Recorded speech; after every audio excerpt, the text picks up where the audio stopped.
Bismillahirrahmanirrahim. Assalamualaikum warahmatullahi wabarakatuh. Anak-anak sekalian, kita kembali belajar tentang tafsir suratul Fatihah, menyambung apa yang sudah saya sampaikan pada sesi terakhir dari apa yang saya sampaikan kepada kalian, bahwa di dalam membaca suratul Fatihah pada hakikatnya kita sedang berdialog dengan Allah Subhanahu wa Ta'ala. Karena setiap ayat yang kita ucapkan, maka di situ Allah menjawab terhadap kita. Ya.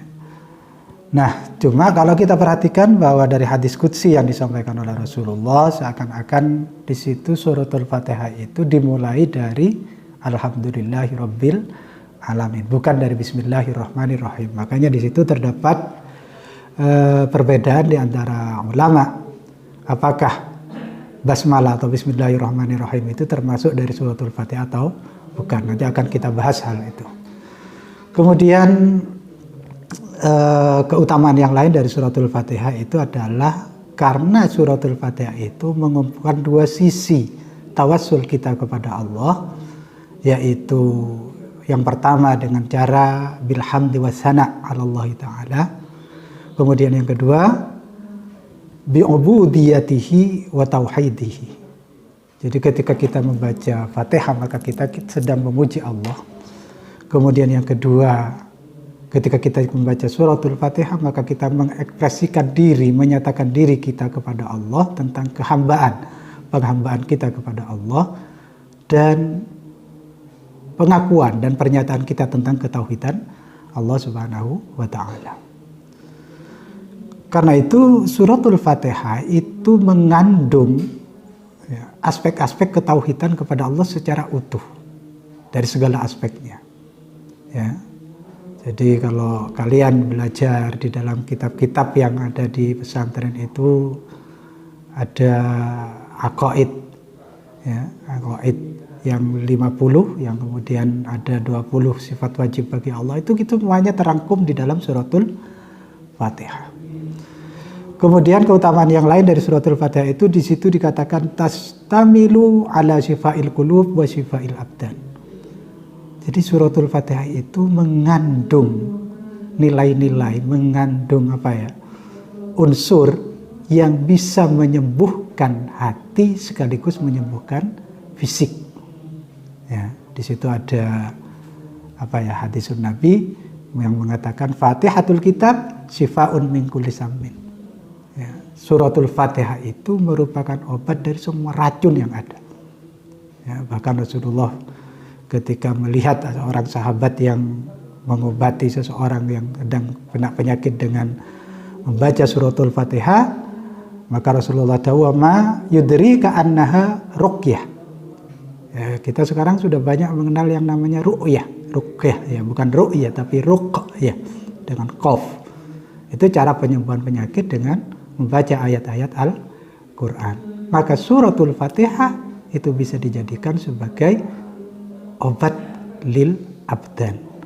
Nah, ini kalau kalian tanya cara-caranya, mungkin nanti bisa dilihat di Fadail, ya, Fadailus Suwar. Di situ ada, atau di tafsir suratul Fatihah yang itu yang diterbitkan oleh Petuk itu, di situ membaca sekian itu ada kaifiyahnya untuk bisa dijadikan sebagai alat ruqyah bagi orang-orang yang sakit.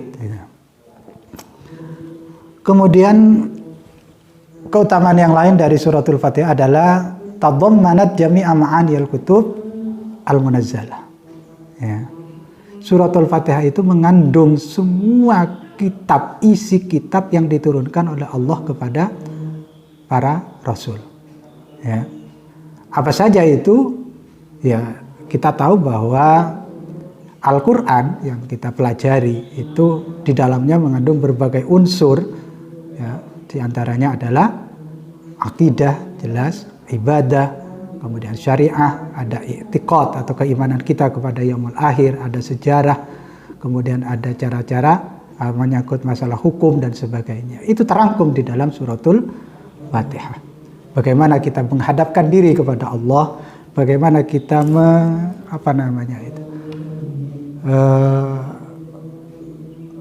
menghambakan diri secara totalitas kepada Allah, bagaimana kita menggantungkan hidup kita kepada Allah, iyyaka na'budu wa iyyaka nasta'inu, itu sebagai tanda bahwa penghambaan secara totalitas sudah diajarkan di dalam suratul Fatihah. Bertauhid secara totalitas diajarkan di dalam suratul Fatihah.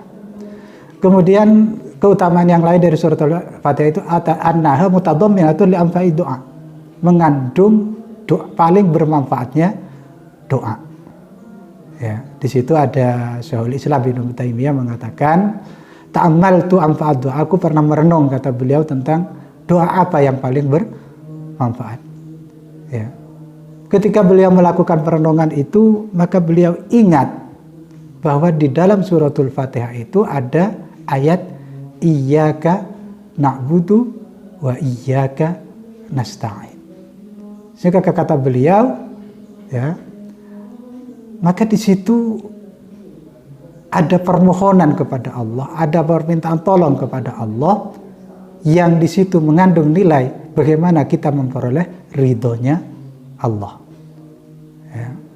Makanya banyak ya, kalau kita membaca misalnya Imam Ghazali mengajarkan kepada kita membaca suratul Fatihah 100 dalam setiap hari. Ya, saya misalnya cuma begini, membaca atau bacaan-bacaan tertentu itu kadang-kadang ada yang melalui, dalam istilah pesantren itu ijazah. Ya, ijazah itu artinya apa? Satu pemberian. Ya, kalau ijazah yang kalian peroleh dari sekolahan itu kan satu tanda lulus. Gitu. Tetapi dalam konteks doa itu namanya pemberian tertentu dari seorang kiai atau seorang alim kepada kita untuk kita amalkan. Itu namanya ijazah. Ya. Jadi sehingga tidak ada ada kaifiyah, ada cara-cara tertentu di dalam melakukan amalan-amalan itu. Misalnya ada yang mengatakan kita kalau ingin bahagia hidupnya, maka bacakan orang tua kita 100 suratul Fatihah setiap hari misalnya. Itu namanya amalan-amalan tertentu dari suratul Fatihah. Ada yang mengatakan 11 kali, tapi di dalam nyampe iyyaka na'budu wa iyyaka nasta'in diulang sekian dan sebagainya. Itu ijazah. Ya, ijazah-ijazah tertentu yang diberikan oleh para alim kepada kita di dalam mengamalkan suratul Fatihah. Imam Ghazali misalnya mengajarkan 100 dalam satu hari, tapi dibagi dari subuh berapa, sehingga nanti ketemu nilainya jumlahnya 100. Nah, keutamaan-keutamaan dari suratul Fatihah ini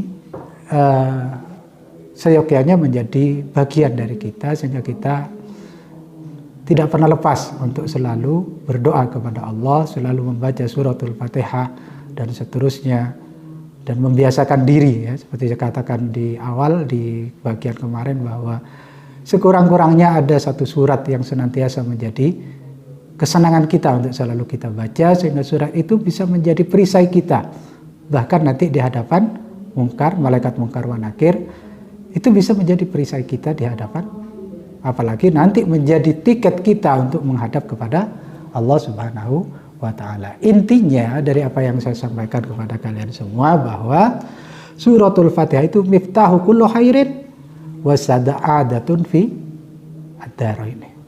Jadi suratul Fatihah itu kunci dari segala kebaikan. Ya. Apalagi bismillahirrahmanirrahim yang besok akan kita bahas. Ya. Kemudian wa sa'adatun fid darain, kebahagiaan di dunia dan di akhirat. Itu suratul Fatihah. Jadi seakan-akan ingin bahagia, cukuplah dengan suratul Fatihah. Seakan-akan seperti itu. Inilah anak-anak yang perlu saya sampaikan pada kesempatan ini. Ini baru muqaddimah ya, belum masuk kepada tafsirnya. Masih muqaddimah. Ya. Nah, tafsirnya akan kita lanjutkan pada sesi berikutnya. Mudah-mudahan bermanfaat kita semua. Ya. Allahumma ja'alna minal ladzina yastami'unal qawla fayattabi'una ahsanah. Wallahu a'lam bissawab. Assalamualaikum warahmatullahi wabarakatuh.